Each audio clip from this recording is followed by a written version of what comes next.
क्या आप इंग्लिश सीखना चाहते हैं, वो भी 1 महीने में? जी हाँ, बिल्कुल आपने सही सुना। इंग्लिश एक आसान भाषा है। हमें बिल्कुल भी डरना नहीं चाहिए, हमें दिल में ठान लेना चाहिए। और इस वीडियो के आखिर तक आते आते आपको समझ में आ जाएगा कि यह बिल्कुल आसान भाषा वाकई में है। English at your door step, English आपके दरवाजे पर की ये पहली वीडियो है। इसके पार्ट 1 में हम लोग उन तमाम चीज़ों को डिस्कस करेंगे जो इंग्लिश सीखने के लिए ज़रूरी होती है। दोस्तों, हम जो भी बातें करते हैं वो 3 तरह के काल में बटे होते हैं, जिन्हें हम टेंस कहते हैं। आगे बढ़ने से पहले हमें इस कॉन्सेप्ट को क्लियर कर लेना चाहिए, उसको एक एग्जाम्पल के जरिए समझ लेते हैं। अकबर एक बादशाह था, मैं एक बादशाह हूँ, मेरा बेटा बादशाह बनेगा। 3 तरह की बातें हमने कह डाली। 3 तरह की बातों में अकबर बादशाह था, ये पास्ट टेंस हो गया यानी भूतकाल हो गया।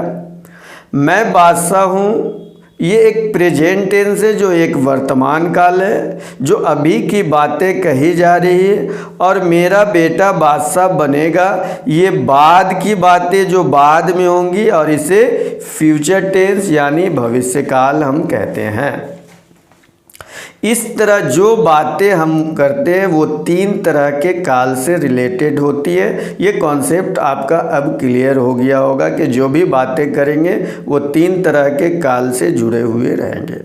अब मुद्दे की बात में आते हैं, हम इसे लिखें या बोलें कैसे।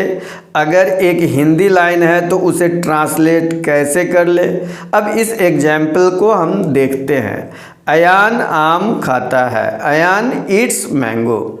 इसमें हमें 2 कन्फ्यूजन देखने को मिल रहे। पहला ये कि खाता है हिंदी वाले में लास्ट में, लेकिन इंग्लिश वाले में बीच में।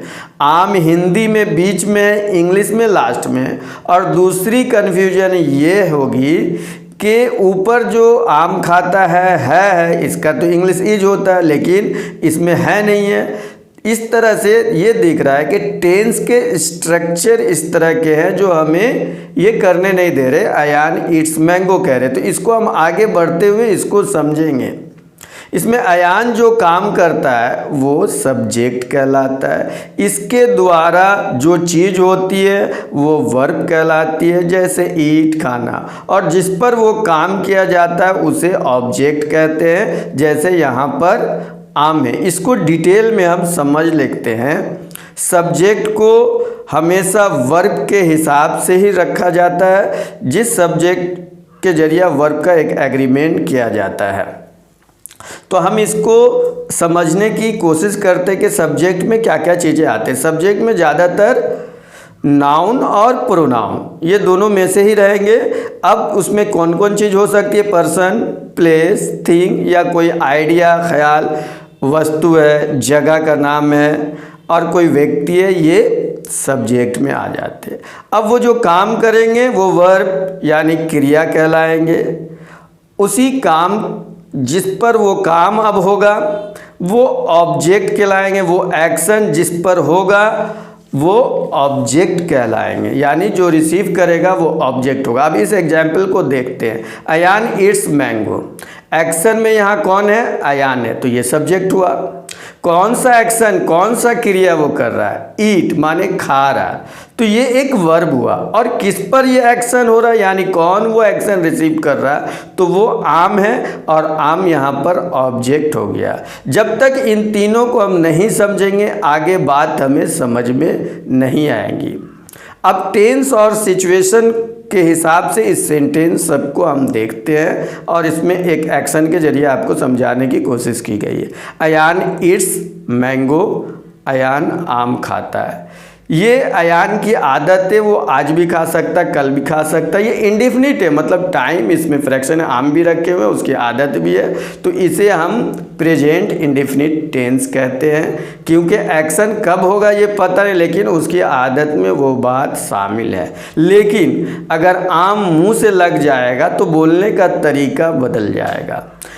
अयान आम खा रहा है। Ayaan is eating mango. अब काम कंटिन्यूज हो गया, काम जारी हो गया, काम लगातार अब चालू हो चुका है, आम खाया जा रहा है, मुंह से लग चुका है। ये बात अब हमें समझ में आ गई होगी, नज़र के सामने वो काम है। ऐसे सेंटेंस को प्रेजेंट कंटिन्यूस कहते हैं। अब अगर अयान आम खाकर हाथ धो लेता है, इसका मतलब वो काम परफेक्ट हो गया, कंप्लीट हो गया, यानी Ayaan has eaten mango, Ayaan आम खा चुका है। कहने का तरीका, इसके बनाने का तरीका सब बदल गया। इसके अंदर इसे हम परफेक्ट प्रेजेंट परफेक्ट टेंस कहेंगे। अब इस सिचुएशन को देखिए, Ayaan has been eating mango for 5 minutes.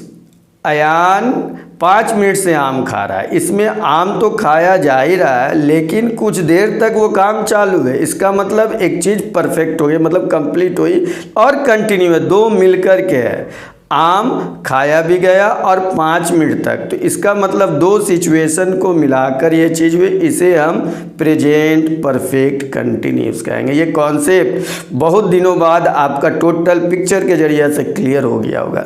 इस तरह हम एक टेंस के सिचुएशन के हिसाब से 4 पार्ट भी देख लिए। Present indefinite tense, present continuous tense, present perfect tense, present perfect continuous tense. अब हमारे वाक्य यानी सेंटेंस में सबसे पहले सब्जेक्ट यानी अयान था, और अगर उसकी जगह चीज़ें अगर बदल दी जाए, जैसे मैं आम खाता हूँ, हम लोग आम खाते हैं, आप आम खाते हैं, वो आम खाता है, वो आम खाती है, वे लोग आम खाते हैं, अयान आम खाता है। इस तरह से अगर सब्जेक्ट को चेंज किया जाए तो वर्ब भी अपना रंग बदलना चालू करता है। गौर से देखिए, अब अयान की जगह पर मैं लगा दूँ यानी आई, हम वी लगा दे, आप यू लगा दे, ही यानी वो लगा दे, शी वह लगा दे, या दे वे लोग लगा दें, तो जगह अगर ले लेंगे तो हमें उसके बदलाव से, वर्ड्स के बदलाव से, ग्रामर में ये पर्सनल प्रोनाउन इन्हें कहते हैं। इसको अगर हम देखें तो इस पर वर्ब की शक्ल और लिखने का तरीका बदल जाता है। इसे गौर से पढ़ेंगे और हम समझने की कोशिश करेंगे। और सबसे ज़्यादा कन्फ्यूजन यहीं पर है, फर्स्ट पर्सन किसे कहते हैं। अब हम इसको समझ ले, फर्स्ट पर्सन किसे कहते हैं, कहने वाला। जैसे मैं अगर क्लास में हूँ, अगर एक से ज़्यादा हूँ तो हम लोग क्लास में हैं, तो दो तरह के, मैं क्लास में हूँ या मैं किसी को मार रहा हूँ, मैं किसी को पढ़ाऊँ, तो मैं खुद वो बात का करने वाला हूँ, मैं फर्स्ट पर्सन हो गया। तो फर्स्ट पर्सन में कौन कौन है, आई और वी, मैं और वी यानी हम लोग, हम, ये दो बातें आ गई। अब सेकेंड पर्सन, जैसे मेरे सामने जो बंदा मौजूद है जिसे हम वो बात करें, तुम बोर्ड देख रहे हो, आप लोग बोर्ड देख रहे हैं, तो इस तरह से मैं किसी ऐसे व्यक्ति को कह रहा हूँ जो मेरे सामने मौजूद है, उससे मैं बातें कर रहा हूँ, उसे हम सेकंड पर्सन कहेंगे। जो हमारे सामने मौजूद है वो कह नहीं रहा है लेकिन वो सुन रहा है, वो सेकंड पर्सन हो जाएंगे।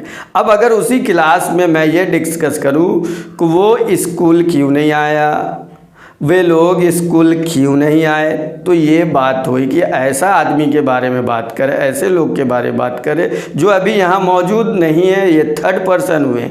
और इन्हें ही, शी, नेम, दे की वजह से हम लोग डिनोट करते हैं, ये गायब रहते हैं और ये थर्ड पर्सन कहलाते हैं। अब प्रेजेंट इंडेफिनिट टेंस को स्टार्ट करने से पहले ये जानने की कोशिश करेंगे कि थर्ड पर्सन सिंगुलर यानी ही, शी, इट, नेम, इसमें वर्ब में चेंजेज आते हैं, यानी वर्ब का रूप क्या होता है वो बदलता है। इसके लिए हम पर्सनल प्रोनाउन को समझने के बाद वर्ब के टाइप को भी समझ लेते हैं। अगर वो समझ पाए हैं कि सब्जेक्ट में क्या क्या चीज़ें आ सकती है, तो हम वर्ब को भी देख लें कि वर्ब में क्या क्या फेर बदल हो सकता है। वर्ब दो तरह के होते हैं, मेन वर्ब, हेल्पिंग वर्ब। तो मेन वर्ब को देखते हैं, जैसे प्ले खेलना, ईट खाना, रीड पढ़ना, राइट लिखना, सिंग गाना, गो जाना, टीच पढ़ाना सिखाना।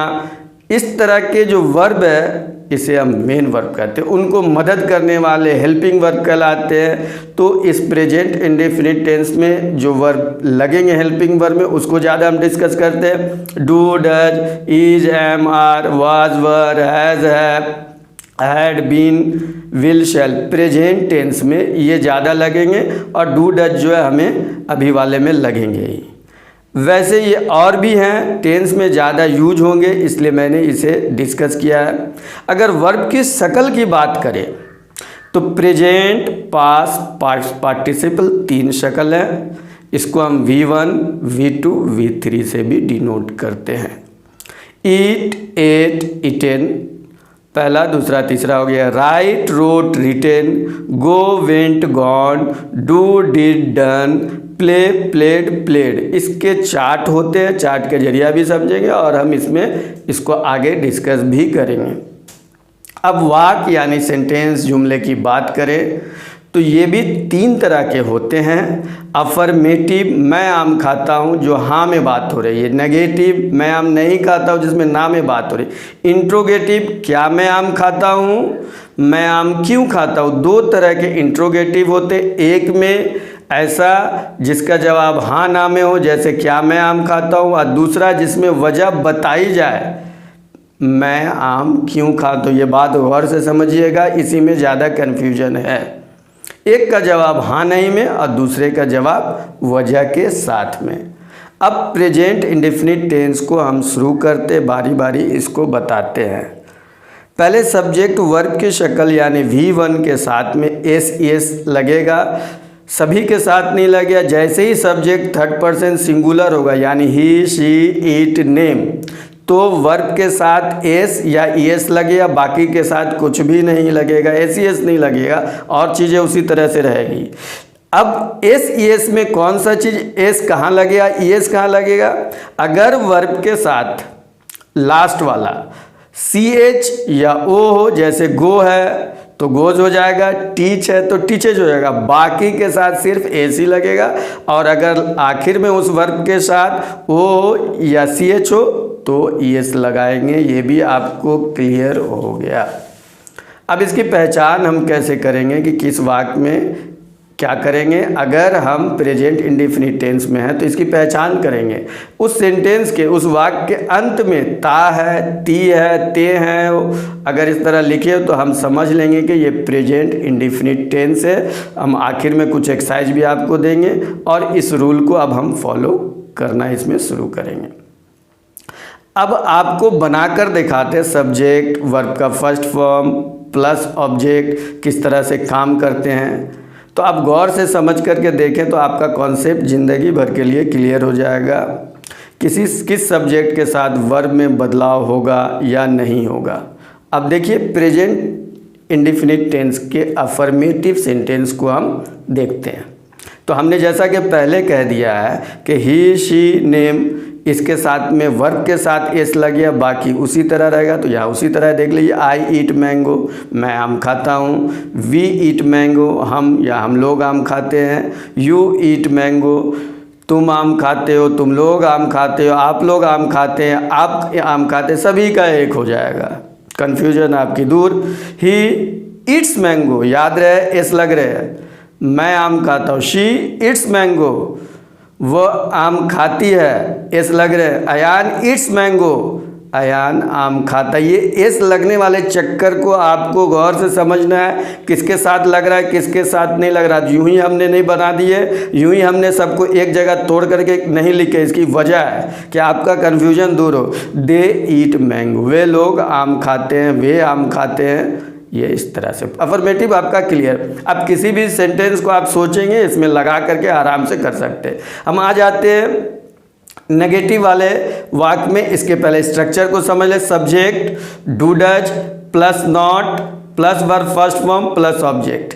जिनके साथ एस ई एस लगता था उसको हम डज लगाएंगे, जिसके साथ नहीं लगता उसमें डू लगाएंगे। तो देखिए I do not eat mango, मैं आम नहीं खाता हूँ। We do not eat mango, हम लोग आम नहीं खाते। You do not eat mango, आप आम नहीं खाते हैं।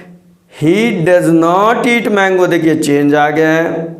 She does not eat mango, change आ गए। Ayaan does not eat mango, change आ गए। लेकिन फिर दे के साथ they do not eat mango. Clear negative वाले सेंटेंस। अब हम चलते इंट्रोगेटिव सेंटेंस में। इसकी अगर बात करें तो ये दो तरीके, एक है हाँ ना वाले, ये गौर से समझिए, और दूसरे हैं जिसमें वजह के साथ बताई जाए। तो हम हाँ ना वाले में पहले आते हैं। इसके स्ट्रक्चर डू डज पहले आ जाएंगे, सब्जेक्ट है, वर्ब का फर्स्ट फॉर्म, फिर ऑब्जेक्ट आ जाएंगे। डू आई ईट मैंगो, क्या मैं आम खाता हूँ। डू वीट ईट मैंगो, क्या हम लोग आम खाते हैं, क्या हम आम खाते हैं। डू यू ईट मैंगो, क्या आप आम खाते हैं। Does he eat mango, does she eat mango. Does Ayaan eat mango, देखिए डज कहाँ कहाँ लग गए। डू दे ईट मैंगो, देख लीजिए ये भी आपको क्लियर हो गए। नेगेटिव के बाद में ये इंट्रोगेटिव के हाँ ना वाले थे। अब हम लोग आते हैं इंट्रोगेटिव ऐसे जिसमें सवाल के जवाब देने होते हैं। दोनों की फ़र्क आप समझिए, ये कहीं नहीं मिलेगा। ये फुल कॉन्सेप्ट क्लियर करने की गारंटी है, एक ही वीडियो के अंदर आपका क्लियर हो जाएगा। सबसे ज़्यादा परेशानी इसी टेंस में है, इसलिए इसको अच्छा से आप समझे। बहुत सारे समझ लेते लेकिन उसके बाद वो जो ऐसे ही था, लेकिन नहीं, यहाँ पर मिस्टेक बहुत ज़्यादा होते हैं। WH do does, subject, verb first form, object. WH word कौन कौन होते हैं, वेयर कहाँ, वाई क्यों, व्हेन कब, हु कौन, ये WH वाले होते हैं। तो अब इसके अंदर कैसे बनेंगे, why do I eat mango, देखिए चेंज आ गए हैं। Why do we eat mango? Why do you eat mango? Why does he eat mango? Why does she eat mango? Why does Ayan eat mango? Why do they eat mango? और question mark सब में लग रहे हैं, ये भी आपको clear. अब मैंने सारे एग्जाम्पल आपके सामने क्लियर कर दिए हैं। ये सिर्फ प्रेजेंट इंडेफिनिट टेंस से जुड़े थे। नेक्स्ट वीडियो में हम प्रेजेंट कंटिन्यूज टेंस को डिस्कस करेंगे। हर रोज़ इससे रिलेटेड एक वीडियो दिखाई जाएगी।